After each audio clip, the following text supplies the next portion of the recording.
Welcome साथी, Saurabh academy में आपको फिर से स्वागत है। चलिए चलते अपने सब्जेक्ट की ओर। आज का अपना पहला क्वेश्चन है, निम्नलिखित में से कौन से लेखा मानक का शीर्षक नहीं है? S22 आय पर करों का लेखा, S20 प्रति शेयर आय, S24 ऋणों का लेखा, S18 संबंध पक्षकार प्रकटीकरण। तो दोस्तों इसका करेक्ट आंसर है सी नंबर का S24 ऋणों का लेखा। अगला क्वेश्चन अपने पास, एक फैक्ट्री की विद्यमान संयंत्र व मशीनरी की पूरी मरम्मत ओवरहाल पर 50,000 रुपये व्यय किए गए, जिसके फलस्वरूप उसके जीवन काल में 5 वर्ष की वृद्धि हुई। उस व्यय को क्या माना जाएगा? आयगत व्यय, अस्थगित आयगत व्यय, पूंजीगत व्यय, अंशतः पूंजीगत तथा अंशतः आयगत व्यय। तो दोस्तों इसका करेक्ट आंसर है सी नंबर का पूंजीगत व्यय। अगला क्वेश्चन अपने पास है, जब एक रेडियो विक्रेता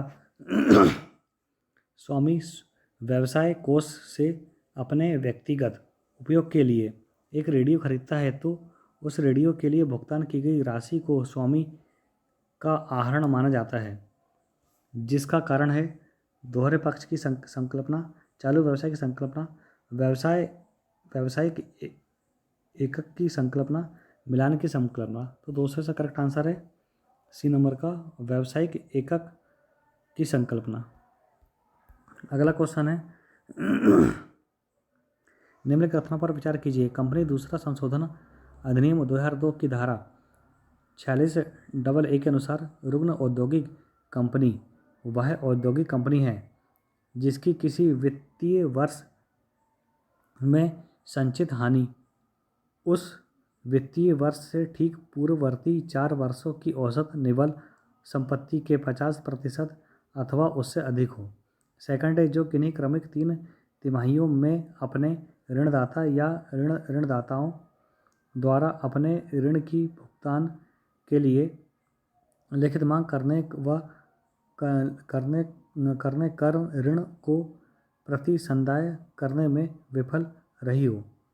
तो उपरोक्त कथनों में से कौन सा कथन सही है? केवल एक, केवल दो, एक और दो, ना ही एक ना ही दो। तो दोस्तों इसका करेक्ट आंसर है सी नंबर का कथन एक और दो दोनों सही हैं।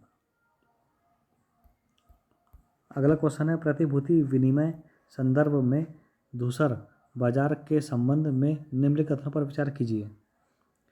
यह एक ऐसा बाजार है जिसमें किसी प्रतिभूति का व्यापार उसके आधिकारिक सूचीयन से पहले होता है। यह वैध है तथा निजी बिक्री प्राइवेट प्लेसमेंट व्यवसाय का प्रारूप है। प्रतिभूतियां विवरण पत्रिका द्वारा बेची जाती है। उपरोक्त कथनों में से सही कथन है केवल एक, केवल दो, तीन, केवल तीन, एक, दो, तीन। तो दोस्तों से करेक्ट आंसर है केवल एक। यह एक ऐसा बाजार है जिसमें किसी प्रतिभूति का व्यापार उसके आधिकारिक सूचीयन से पहले होता है।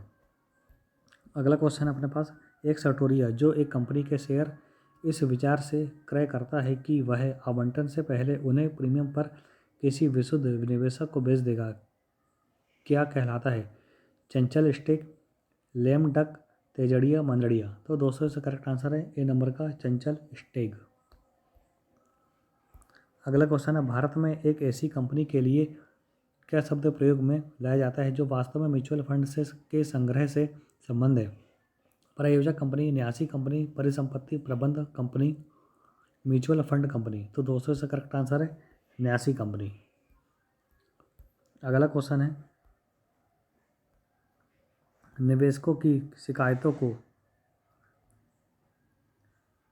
प्राथमिक आधार पर निपटाने के लिए पूंजी बाजार के नियामक निकायों के निवेशकों की शिकायतों को विभिन्न प्रकार से वर्गीकृत किया है।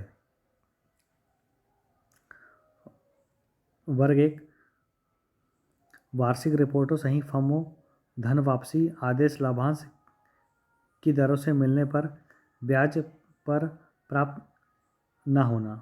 वर्ग दो, लाभांश का प्राप्त न होना। वर्ग तीन, शेयर प्रमाण पत्रों, बोनस शेयरों का प्राप्त न होना।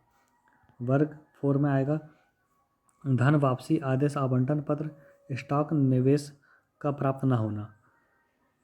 उपरोक्त में से कौन सा सही सुमेलित नहीं है? तो दोस्तों इसका करेक्ट आंसर है केवल एक। ये वर्ग एक वार्षिक रिपोर्ट सही फर्मों धन वापसी आदेश लाभांश के देरी से मिलने पर ब्याज पर प्राप्त न होना, ये मिलान सही नहीं है। अगला क्वेश्चन अपने पास, निम्नलिखित में से कौन सा ऊर्ध्व स्तर संयोजन का एक महत्वपूर्ण लाभ है?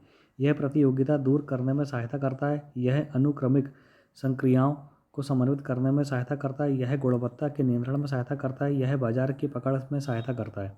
तो दोस्तों इसका करेक्ट आंसर है यह अनुक्रमिक संक्रियाओं को समन्वित करने में सहायता करता है। अगला क्वेश्चन है, व्यवसाय के सामाजिक उत्तरदायित्व के संदर्भ में प्रबुद्ध स्वार्थ की संकल्पना निम्नलिखित में से किससे संबंधित है?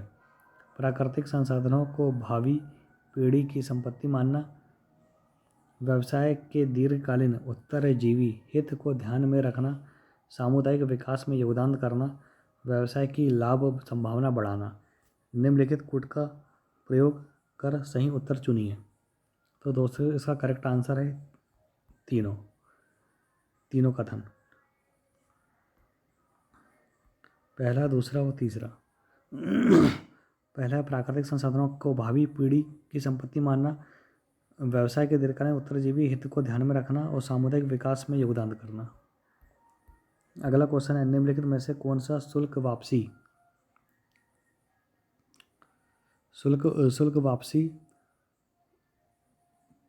पद की सर्वोत्तम व्याख्या करता है? कच्चे माल का शुल्क रहित आय तथा अन्य देशीय क्रय पर उत्पादन शुल्क की वापसी, देश के बाहर निर्यात किए जाने वाले माल के उत्पादन के लिए उत्पादन शुल्क की वापसी, शुल्क का रुपयों में भुगतान और विदेशी मुद्रा में नहीं, आयात पर दिए गए सीमा शुल्क तथा देशीय क्रय पर दिए गए उत्पादन शुल्क की वापसी। तो दोस्तों इसका करेक्ट आंसर बी नंबर का, देश के बाहर निर्यात किए जाने वाले माल के उत्पादन के लिए उत्पादन शुल्क की वापसी। अगला क्वेश्चन अपने पास, निम्नलिखित में से कौन सी परिपुष्ट साख पत्रों की एक विशेषता नहीं है? परक्रामक बैंक साख पर अपनी पुष्टि जोड़ देता है। परक्रामक बैंक भुगतान के प्रावधानों को निभाने के लिए एक निश्चित वचनबद्धता अनुलग्न करता है। प्रारंभिक तथा परक्रामक बैंक भुगतान की पक्की गारंटी देता है। प्रारंभिक बैंक साखपत्र के एक बार खुल जाने के बाद उसमें कोई संशोधन नहीं कर सकता है।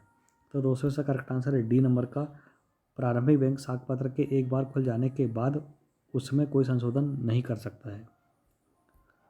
अगला क्वेश्चन अपने पास है, जोखिम प्रबंधन के निम्नलिखित सोपानों पर विचार कीजिए। उपरोक्त सोपानों का सही अनुक्रम कौन सा है?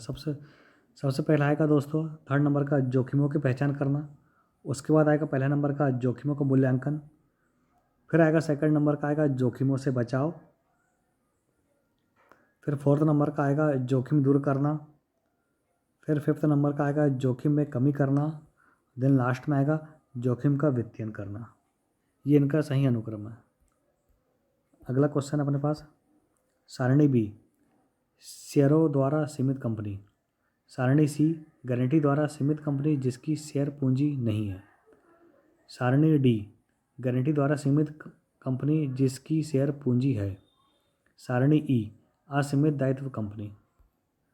अगला क्वेश्चन है, यदि कंपनी रजिस्ट्रार के पास विवरण पत्रिका के बजाय एक विवरण दाखिल करता हो तो इसे निम्नलिखित में से किसमें दिए गए ब्यौरे के अनुसार तैयार किया जाना चाहिए? सारणी ई अनुसूची 2, अनुसूची 3, नियम 4 CCC है। तो दोस्तों इसका करेक्ट आंसर है सी नंबर का अनुसूची 3। तो दोस्तों आज का अपना वीडियो यही समाप्त होता है। प्लीज़ चैनल को लाइक, सब्सक्राइब व शेयर जरूर करें। जय हिंद, जय भारत, वंदे मातरम।